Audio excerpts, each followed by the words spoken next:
Hammaga assalomu alaykum do'stlar, kanalimizga xush kelibsizlar. Bugungi videorolikda sizlar bilan birovga kanalimizni yoki videomizni ko'rsatish to'g'rimi, o'zi shunday ko'rsatish kerak emasmi yoki ko'rsatish kerakmi, shu haqida gaplashamiz va uning sabablari haqida gaplashib o'tamiz. Ko'pchilik ustozlaringizlar yoki bironta bir tanishinglar, YouTube'da sizlardan yaxshiroq tushunadigan insondan so'rasanglar, aytadiki, kanalingizni birontaga ko'rsatmang deydi. Ya'ni birovga ko'rsatib yoki havolasini tashlamang deydi. Xo'p, nima uchun bunaqa deydi? Ko'pchilik prosta aytadi va aytishi bo'yicha kanalni pastlab ketishi yoki kanalni o'lik kanalga aylantirib qo'yishi deyishadi. Lekin batafsilroq tushuntirib berganda, ya'ni kengroq qilib tushuntirib berganda qanaqa bo'ladi o'zi asli? Xo'p, bugungi videorolikda men sizlarga qanaqa uni batafsil va kengroq qilib tushuntirib beraman. Uje yangi kirib keluvchilar va o'sha endi bilmay yurganlar uchun juda foydali bo'ladi. Xo'p, nima? Xo'p, birinchi o'chirada haqiqatan bu gap to'g'ri. Ya'ni birovga videongizni tashlamang yoki link havolasini jo'natmang, u kanalingizda linkini yoki silkasini bermang. Buning sababi haqiqatan ham bironta sizni kanalingizni kirib, o'sha Amerikan YouTube kanalingizga kirib, o'sha videolaringizni ustiga bosib ko'rishi mumkin. Bu esa sizga qanday zarar? Misol uchun, tashqi muhitdan kelsa, mana men hozir sizlarga bitta videomni ko'rsataman. Misol uchun, mana bu kanalimda men bilsanglar, hamma videolarimni Telegram kanalimda tashlab boraman. Mana misol uchun, mana Telegram kanalim bor. Mana shu Telegram kanalimga tashlab boraman. Hop, Telegram kanalimga mana hozir sizlarga teparoqqa chiqib ko'rsataman. Hop. Mana videolar link havolasi bilan tashlab boraman. Xo'p, shunday bo'lsa ham meni videolarim yaxshi ko'rilyapti. Buning sababi bor. Ya'ni buning reklamasining sababi bor. O'sha kanalni ko'rsatish yoki ko'rsatmaslikning hozirgi bir chiroyli qilib sizlarga tushuntiraman. Birinchi o'chirada mana misol uchun videomning ko'ryapsizlar, external channel page, mana boshqa joylardan others, har xil Telegram Messenger, mana ko'ryapsizlar 40% mana Telegram Messenger plus Telegram Orange, Telegraph, yana boshqa shunaqa telegramlardan mening videomga o'tib havola orqali ko'rishgan. Ko'ryapsizlar, bu shunday bo'lgan bilan menda o'sish zo'r bo'lgan. Mana ko'ryapsizlar. Buning sababi misol uchun siz Vrong Air yoki Tiles Hop kanal, Amerikan kanal ochdingiz va uni havolasini do'stlaringizga tarqatdingiz. Misol 20 ta 30 ta oshnangiz bor edi, do'stingizga shu tarqatsanmasga.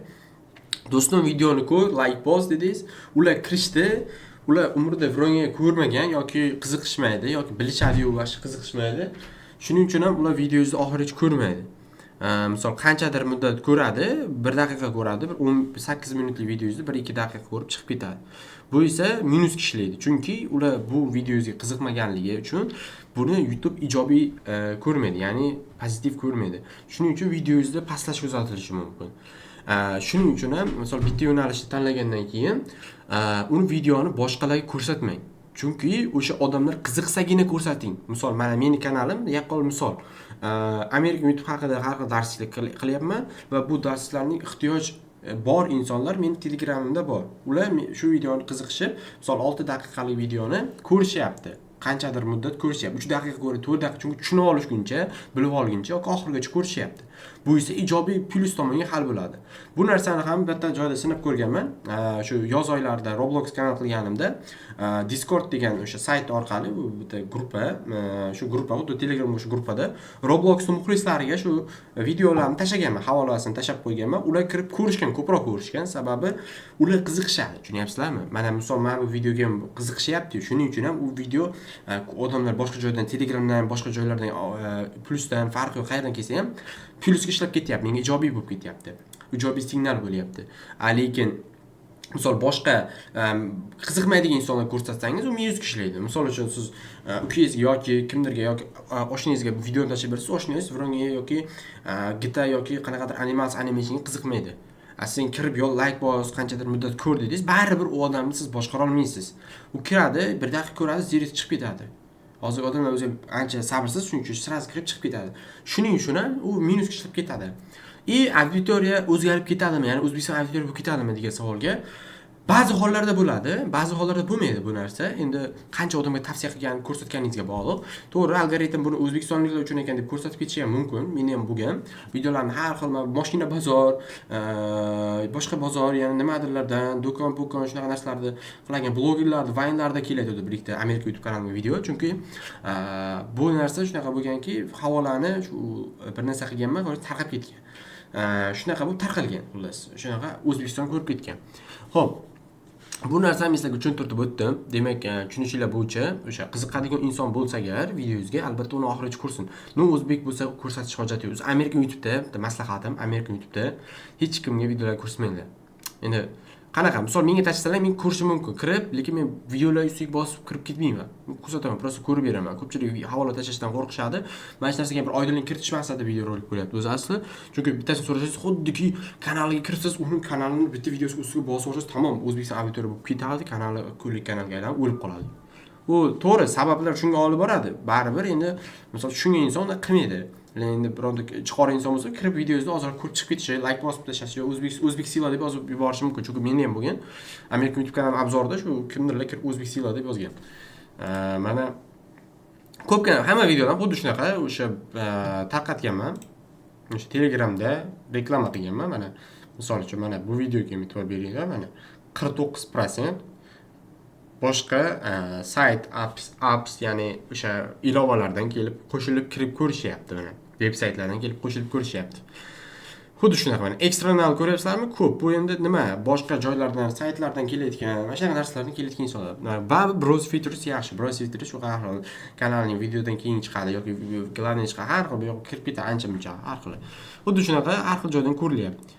Baribir bironta kanal qilmoqchi bo'lsangiz o'shanaqa aniq aytamanki, videoyingizda agar siz bir yo'nalish qilsangiz va o'sha yo'nalishga qiziqadigan insonlar va ular o'zbek bo'lmasligi kerak, boshqa davlatliklar bo'lsa zo'r. O'shalarga videolaringizni tashlashingiz, ular qiziqsagina kirib ko'rishi mumkin. Lekin bunaqa do'stlaringizga yoki bir og'aynilarga yoki ularga qiziqmaydigan bo'lgan randomniy bironta bir insonga tarqatmang yoki videoyingiz havolasini tashlamang. U kirib video ustiga bosib, boshqa narsa qilib, algoritmga to'g'ri ishlashini buzib yuborishi mumkin, algoritm buzishi mumkin. Shuning uchun do'stlar, aytadigan bo'lsam, bironta bir ustoz yoki o'zingiz ustozingiz bo'lsa yoki men yoki kimdir bo'lishidan qat'iy nazar, kanalingizda o'sha statistika analitikalarni tekshirib berish kerak bo'lsa, bemalol ularga tashlayvering, ulashavering. Lekin randomniy bironta odamga tashlamang. Umuman tashlamang. U kirib videolar ustiga bosib boshqa narsa qilib qo'yishi mumkin. Shuning uchun ham maslahat bermayman birovga videolar tashlab. Keyin mana ko'ryapman, ko'pchilik kommentariyaga ham American YouTube kanalidan yozyapti. Misol men hozir ham kommentariya kirib ko'rsatishim mumkin, chunki ko'pchilikda bor ekan. E'tibor bermagan ekan, qarsam bittasini Amerika YouTube kanali ekan, shu Amerika YouTube kanalidan yozib yuribdi. Bu minus kuchli, chunki bemalol Amerika YouTube kanaliga ichiga kirib olsa bo'ladi. Mana shu kommentariyaning ustiga bosib, profil ustiga kirib ketsa bo'ladi. Kirib keyin videolarni ko'rib, kommentariy yozib ustidan izolyatsiya qilsa, minus kuchli sizlarga.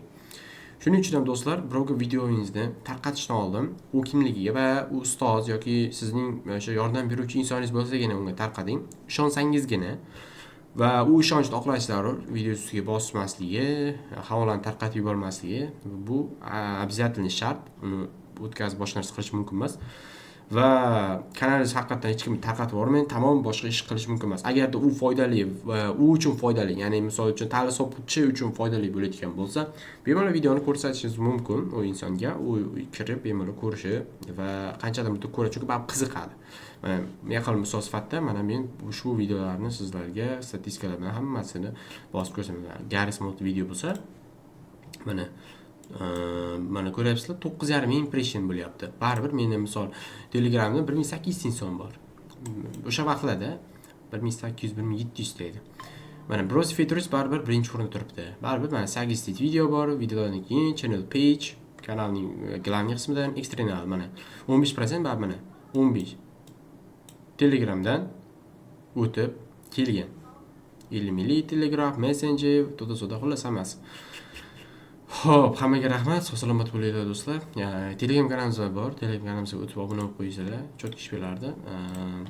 Nasib xudo xohlasa, yaxshi narsalar tashlab boramiz. Hammaga rahmat, sog'-salomat bo'linglar.